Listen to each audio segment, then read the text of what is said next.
కొత్త సంవత్సరం సందర్భంగా హైదరాబాద్ చిల్లయింది. డిసెంబర్ 31 నైట్ ఫుల్ జోష్ మధ్య నడిచింది. ఇక మందుబాబుల హంగామా గురించి అయితే చెప్పక్కర్లేదు. డిసెంబర్ 31 రాత్రి ఒక్కరోజే తెలంగాణలో భారీగా మద్యం అమ్మకాలు జరిగినట్లు ఎక్సైజ్ అధికారులు వెల్లడించారు.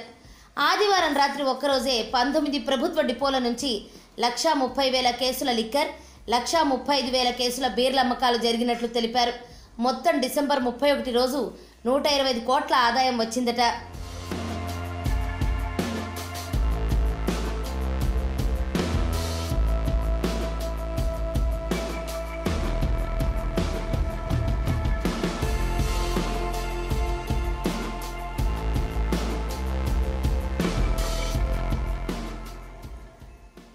మరోవైపు న్యూ ఇయర్ వేడుకల సందర్భంగా హైదరాబాద్ నగరంలో పోలీసులు ప్రత్యేకంగా డ్రంక్ అండ్ డ్రైవ్ పరీక్షలు నిర్వహించారు.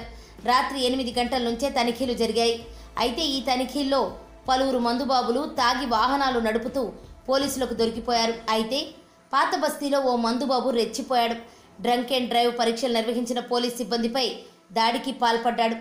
నా బండి ఎందుకు ఆపావంటూ మహేంద్ర సింగ్ అనే వ్యక్తి పోలీసులపై చిందులు వేశాడు. అంతటితో ఆగకుండా ఓ పోలీస్ చెంప పగలగొట్టాడు. దీంతో సదరు వ్యక్తిని అదుపులోకి తీసుకుని స్టేషన్కు తరలించారు. ఈ వీడియో ప్రస్తుతం సోషల్ మీడియాలో వైరల్ అయింది.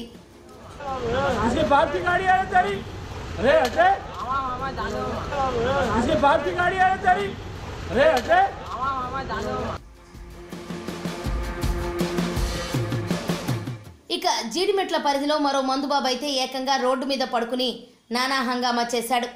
పీకల దాకా మద్యం తాగిన మనోడు నోట్లో పుల్ల పెడుతున్నారు సార్ అంటూ పోలీసులకు చిరాకు తెప్పించాడు.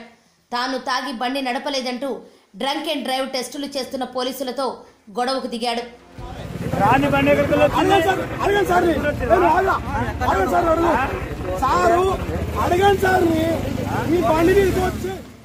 మొత్తంగా హైదరాబాద్లోని 3 కమిషనరేట్ పరిధుల్లో డిసెంబర్ 31 రాత్రి 3,258 డ్రంక్ అండ్ డ్రైవ్ కేసులు నమోదయ్యాయి. ఇక్కడ ఇంకో విశేషం ఏంటంటే 2 మహిళలు కూడా డ్రంక్ అండ్ డ్రైవ్లో చిక్కారు. హైదరాబాద్ కమిషనరేట్ పరిధిలో 1,500 కేసులు నమోదు కాగా సైబరాబాద్ కమిషనరేట్ పరిధిలో 1,241 కేసులు, రాచకొండ పరిధిలో 517 కేసులు నమోదైనట్లు పోలీసులు వెల్లడించారు.